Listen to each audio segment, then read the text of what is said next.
चलिए दोस्तों, इस प्रश्न का हल देख लेते हैं। देखिए, ए बी सी एक समबाहु त्रिभुज है तथा एफ जी सी डी एक वर्ग है।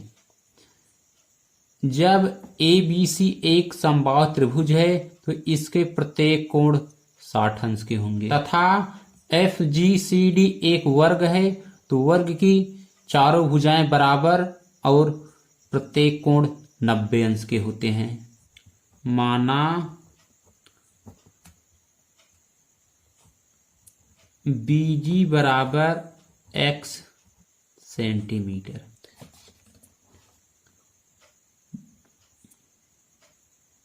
जब बीजी x सेंटीमीटर है तो जीसी बराबर कितना मिलेगा।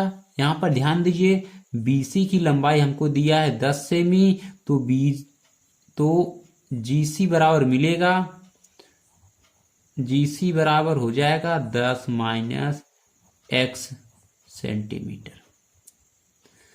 जब जीसी 10 माइनस x सेंटीमीटर है तो एफ जी भी आपका 10 माइनस x सेंटीमीटर होगा, क्योंकि ये वर्ग की भुजाएं हैं।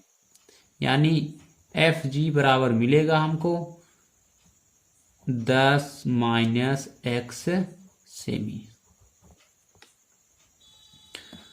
अब समकोण त्रिभुज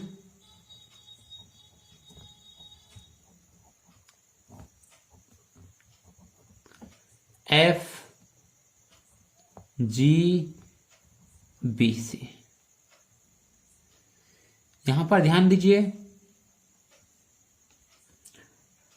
tan 60 बराबर हो जाएगा आपका एफ जी बटे बीजी। यानी tan 60 बराबर मिलेगा, देखिए एफ जी की लंबाई 10 माइनस एक्स है तो 10 माइनस एक्स बटे बीजी की लंबाई x है बटा x।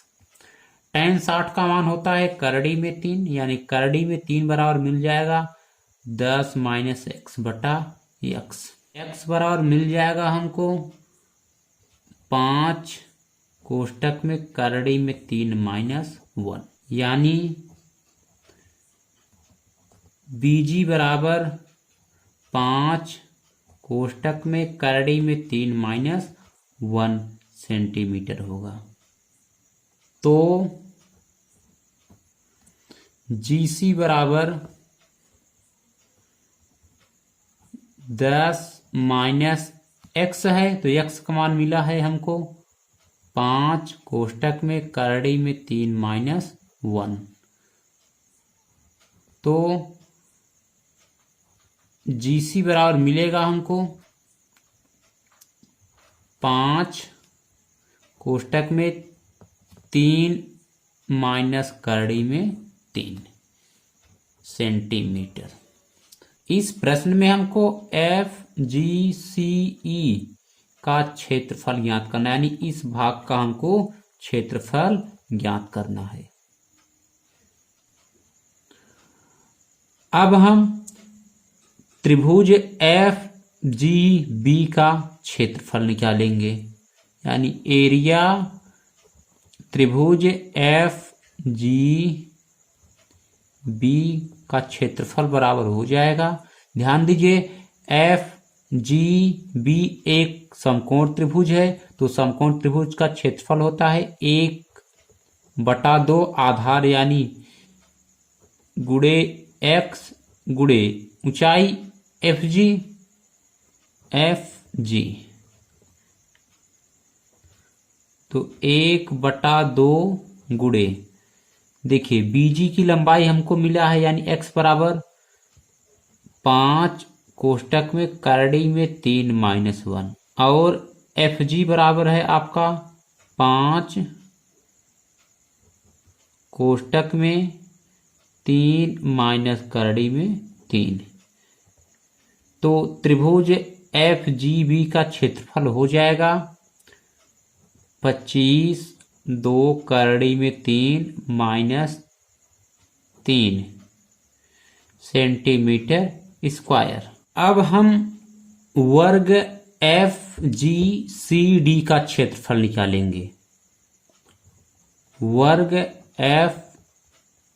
FGCD का क्षेत्रफल बराबर होगा, वर्ग का क्षेत्रफल होता है भुजा स्क्वायर, यानी इसकी एक भुजा की लंबाई है 5 कोष्टक में 3 माइनस करड़ी में 3, यानी मिल जाएगा हमको 5 कोष्टक में 3 माइनस करड़ी में 3 का होल स्क्वायर। तो इसको हम हल कर लेंगे तो हमको प्राप्त हो जाएगा 150 कोष्टक में 2 माइनस करड़ी में 3 सेंटीमीटर स्क्वायर, यानी वर्ग का क्षेत्रफल आ गया 150 कोष्टक में 2 माइनस करड़ी में 3 सेंटीमीटर स्क्वायर।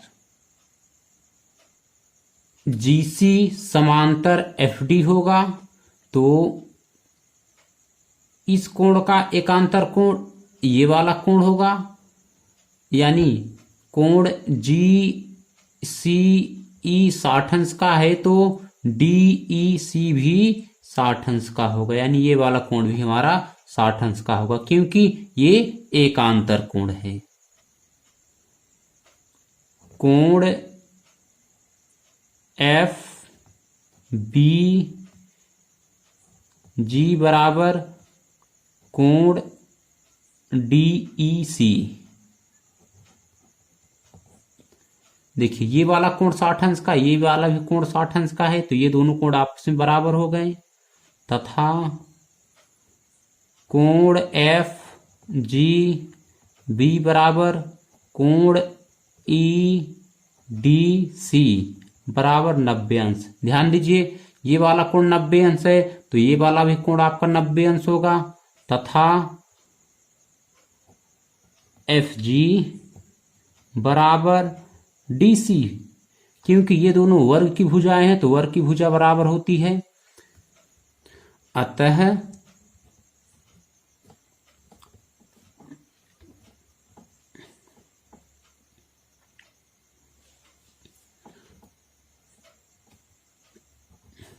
त्रिभुज FGB सर्वांगसम होगा त्रिभुज CDE।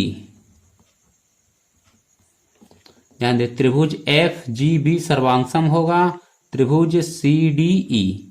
ये दोनों त्रिभुज आपस में सर्वांगसम होंगे, तो हमको पता है कि सर्वांगसम त्रिभुजों के क्षेत्रफल बराबर होते हैं, यानी एरिया त्रिभुज FGB बराबर होगा एरिया त्रिभुज CDE। यहां पर ध्यान दीजिए त्रिभुज FGB का क्षेत्रफल हमको प्राप्त है 25 कोष्टक में 2 करड़ी में 3 माइनस 3 सेंटीमीटर स्क्वायर, तो एरिया त्रिभुज CDE बराबर मिल जाएगा हमको 25 कोष्टक में 2 करड़ी में 3 माइनस 3 सेंटीमीटर स्क्वायर। तो एरिया FGCE बराबर,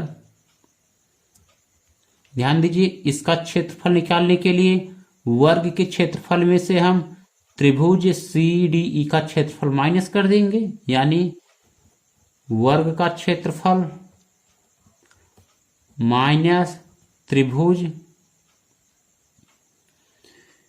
CDE का क्षेत्रफल।